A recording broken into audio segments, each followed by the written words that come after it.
Welcome to Shriji food. હું છું મનીષા ઠક્કર. આજે આપણે રેસ્ટોરન્ટના પંજાબી શાકમાં વપરાતી લાલ ગ્રેવી કેવી રીતે બનાવવી એ જોઈશું. આ ગ્રેવીનો ઉપયોગ કરીને તમે 50થી પણ વધારે પંજાબી શાક બનાવી શકો છો. સાથે જ આને બનાવીને લાંબો ટાઈમ સ્ટોર કેવી રીતે કરવી એ પણ હું તમને વિડીયો દરમિયાન જણાવીશ. તો ચાલો લાલ ગ્રેવી કેવી રીતે બનાવવી એ જોઈશું. ગ્રેવી બનાવવા માટે તમારે દેશી ટામેટાના બદલે હાઇબ્રિડ ટામેટાનો ઉપયોગ કરવાનો છે. તો જ્યારે પણ તમે ઘરે ટોમેટો કેચઅપ બનાવો કે આ રીતે લાલ ગ્રેવી બનાવો તો ક્યારે પણ દેશી ટામેટાનો ઉપયોગ નહીં કરવાનો, કેમ કે દેશી ટામેટામાં ખટાશ વધારે હોય. સાથે જ એ ટામેટાનો ઉપયોગ કરીને ગ્રેવી બનાવો ત્યારે ખટાશ તો વધી જતી હોય છે, સાથે જ એમાંથી પાણી પણ વધારે છૂટતું હોય છે. એટલે હંમેશા આ રીતના જે લંગોર ટામેટા આવે જેને હાઇબ્રિડ ટામેટા કહેવાય એ જ યુઝ કરવાના. તો આ રીતે સારી ક્વોલિટીના તમારે ટામેટા સિલેક્ટ કરવાના જે એકદમ સરસ કડક અને લાલ હોવા જોઈએ. તો અત્યારે મેં 2 કિલો ટામેટા યુઝ કર્યા છે. ટામેટાને પાણીથી સરસ રીતે ધોઈ લેવાના અને પછી એનો નાકાનો ભાગ આપણે કટ કરી દેવાનો છે. અત્યારે હું ટામેટા વેજી ચોપરમાં ચોપ કરવાની છું, એટલે આ રીતે મેં ટામેટાના 2 ટુકડા કરી લીધા છે. તમારે આને હાથથી સમારવા હોય તો પણ સમારી શકાય, પણ તમે જો મારી જેમ વધારે ક્વોન્ટિટીમાં ગ્રેવી બનાવતા હોય તો આ રીતે જો તમે એને ચોપરમાં કટ કરશો તો એ વધારે સારું રહે છે. તો વેજી ચોપરમાં જે આ રીતની થોડા મોટા કણાવાળી જે બ્લેડ હોય છે એ યુઝ કરવાની છે. તો આ રીતે વેજી ચોપરમાં ઓછી મહેનતમાં અને ઓછા સમયમાં આપણે જેટલા પણ ટામેટાની ગ્રેવી બનાવવી હોય એ પ્રમાણે ટામેટા સમારીને તૈયાર કરી લેવાના. પછી આમાં નાખવા માટે 50થી 70 ગ્રામ જેટલા થોડા તીખા હોય એવા લીલા મરચાં લીધા છે. તમે જો મોળા મરચાંનો ઉપયોગ કરતા હોય તો તમારે 100થી 125 ગ્રામ જેટલા મોળા જે મરચાં હોય એ લેવાના. પછી અત્યારે ગ્રેવી હું વધારે ક્વોન્ટિટીમાં બનાવું છું એટલે મેં 2 કુકર યુઝ કર્યા છે. તો 150 ગ્રામ જેટલું તેલ મેં એક કુકરમાં અને બીજા કુકરમાં પણ મેં 150 ગ્રામ જેટલું તેલ એડ કર્યું છે. તો બંને કુકર મેં 5 લીટરની સાઇઝના યુઝ કર્યા છે. તમે જો ઓછી ક્વોન્ટિટીમાં ગ્રેવી બનાવતા હોય અથવા તો જો 1 કિલો ટામેટાની ગ્રેવી બનાવતા હશો તો 5 લીટરના કુકરમાં એટલી ગ્રેવી આવી રહેતી હોય છે. કુકરમાં તેલ ગરમ થાય ત્યાં સુધીમાં આપણે આમાં નાખવા માટે દૂધીને પણ છોલીને આ રીતે મીડિયમ સાઇઝના ટુકડામાં સમારી લેવાની છે. તો અહીંયા મેં 800 ગ્રામ દૂધી યુઝ કરી છે. તો દૂધીને જો આપણે પહેલાંથી છોલીને સમારીને રાખીએ તો ખૂબ જ ઝડપથી એનો કલર ચેન્જ થવા લાગતો હોય છે. એટલે તમે તેલ ગરમ થવા માટે મૂકો એ પછી જ દૂધીને સમારવાની. તો આ રીતે મેં દૂધીને પણ સમારીને તૈયાર કરી લીધી છે. જે તેલ આપણે ગરમ થવા માટે મૂક્યું હતું એ ગરમ થઈ જાય એટલે આમાં જીરું ઉમેરવાનું. બધું માપ મેં ડિસ્ક્રિપ્શન બોક્સમાં પણ આપેલું છે, તો ગ્રેવીની બધી ડિટેલ્સ તમને ડિસ્ક્રિપ્શન બોક્સ ચેક કરવાથી પણ મળી જશે. જીરું તતળી જાય એટલે ગેસ ધીમો કરી દેવાનો અને પછી જે મરચાં આપણે સમારીને રાખ્યા છે એ મરચાં આમાં ઉમેરવાના.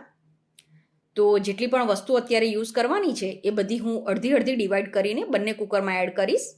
મરચાંની સાથે જ આપણે દૂધી એડ કરી દેવાની અને પછી આમાં હળદર ઉમેરવાની છે અને હળદર ઉમેરીને આને સરસ રીતે મિક્સ કરી દેવાનું.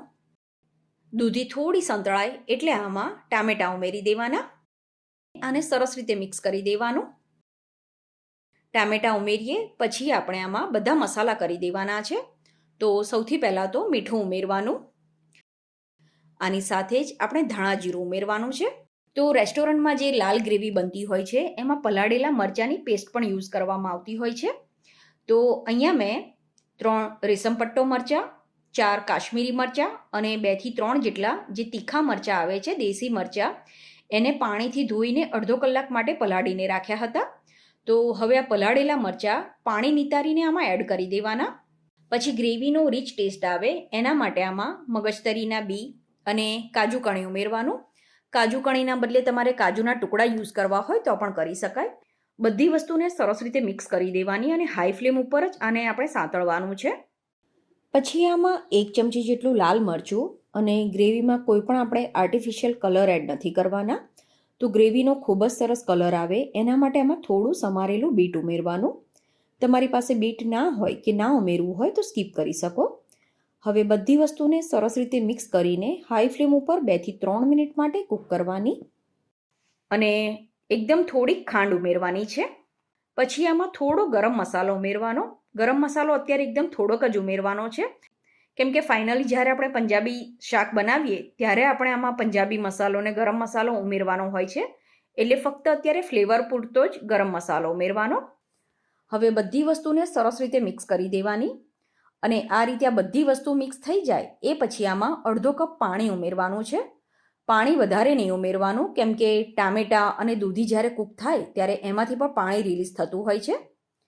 તો આ રીતે આને લેવલમાં કરી દેવાનું અને પછી કુકરનું ઢાંકણ બંધ કરીને આની 3 વિસલ કરી લેવાની છે. 3 વિસલ પછી કુકર ઠંડુ થઈ જાય એટલે આપણે આ શાકને એકવાર હલાવી દેવાનું અને આ થોડું ગરમ હોય એ ટાઈમે જ આમાં 150 ગ્રામ જેટલી સમારેલી કોથમીર પણ ઉમેરી દેવાની. બાળકો આમ કોથમીર નથી ખાતા હોતા, પણ આ રીતે તમે ગ્રેવીમાં એનો મેક્સિમમ ઉપયોગ કરી શકો છો. તો કોથમીરને પણ આમાં સરસ રીતે મિક્સ કરી દેવાની અને હવે આ ગ્રેવી પૂરેપૂરી ઠંડી થઈ જાય એ પછી એને મિક્સર જારમાં લઈને પાણી વગર જ વાટી લેવાની છે. હવે આ ગ્રેવી પૂરેપૂરી ઠંડી થઈ જાય એ પછી એને મિક્સર જારમાં લઈને વાટી લેવાની છે અને આને વાટતા સમયે ખાસ ધ્યાન એ રાખવાનું છે કે આમાં તમારે બિલકુલ પણ સાદું પાણી નથી ઉમેરવાનું. આપણે આની 3 વિસલ કરી છે એટલે બધી વસ્તુ સરસ રીતે બફાઈ ગઈ હોય એટલે પાણી વગર જ આ રીતે આની ગ્રેવી બનીને તૈયાર થઈ જશે. તો હવે બંને કુકરમાં જે આ ગ્રેવી ઠંડી થયેલી છે એને આ જ રીતે વાટી લેવાની છે. તો બધી ગ્રેવી મેં વાટીને તૈયાર કરી લીધી છે અને આને ચમચાથી સરસ રીતે હલાવી દેવાની, કેમ કે આપણે 2 કુકરમાં ગ્રેવી બનાવી હોય એટલે બાય ચાન્સ એવું બને કે કોઈ કુકરમાં સહેજ મસાલા ઓછા વધતા પડ્યા હોય કે આપણે ગરમ મસાલો જો કોઈ એક જ કુકરમાં એડ કર્યો હોય તો આ રીતે બધું સરસ રીતે મિક્સ થઈ જશે. અને કોથમીર પણ આપણે એક જ કુકરમાં એડ કરી હતી એટલે આ રીતે તમે બધું સરસ રીતે મિક્સ કરશો એટલે ગ્રેવી એકદમ સરસ રીતે મિક્સ થઈ જશે. તો અત્યારે જે માપ લઈને આપણે ગ્રેવી બનાવી એનાથી આ ફાઇનલી 3 કિલો ગ્રેવી બનીને તૈયાર થઈ છે. તો તમારા ઘરમાં જો નાનું એવું કોઈ ફંક્શન હોય તો તમે આમાં પનીર કે પછી મિક્સ વેજીટેબલ ઉમેરીને બહારથી જે 6 થી 7 કિલો જેટલું શાક લાવતા હો છો તૈયાર, એટલું શાક તમે આટલી ગ્રેવીમાંથી બનાવી શકો છો. હવે આને લાંબો ટાઈમ સ્ટોર કેવી રીતે કરવી, તો એના માટે જે આ રીતના એરટાઇટ કન્ટેનર આવતા હોય છે એ લેવાના. તો અત્યારે મેં 750 mlનું એક કન્ટેનર હોય એવા 4 કન્ટેનર લીધા છે અને બધામાં મેં આ રીતે ગ્રેવી ભરી દીધી છે. આને સ્ટોર કરતી વખતે ખાસ ધ્યાન એ રાખવાનું છે કે ગ્રેવી પૂરેપૂરી ઠંડી હોવી જોઈએ. પછી આનું ઢાંકણ બંધ કરી દેવાનું અને ગ્રેવીને તમારે ડીપ ફ્રીઝરમાં સ્ટોર કરવાની છે. પછી જ્યારે પણ ગ્રેવીને તમારે યુઝ કરવી હોય એના 2-3 કલાક પહેલાં ફ્રીઝરમાંથી બહાર કાઢી લેવાની અને પછી રૂમ ટેમ્પરેચર પર આવી જાય એ પછી તમે તમારી મનપસંદ કોઈ પણ મિક્સ વેજીટેબલની સબ્જી કે પનીરની સબ્જી આમાંથી બનાવી શકો છો. તો તમને મારો આજનો વિડીયો કેવો લાગ્યો એ કમેન્ટ કરીને જરૂરથી જણાવજો અને બીજી કઈ રેસીપી તમે શીખવા માંગો છો કે પછી આ ગ્રેવીનો ઉપયોગ કરીને કયું શાક શીખવા માંગો છો એ પણ મને કમેન્ટ કરીને જણાવજો.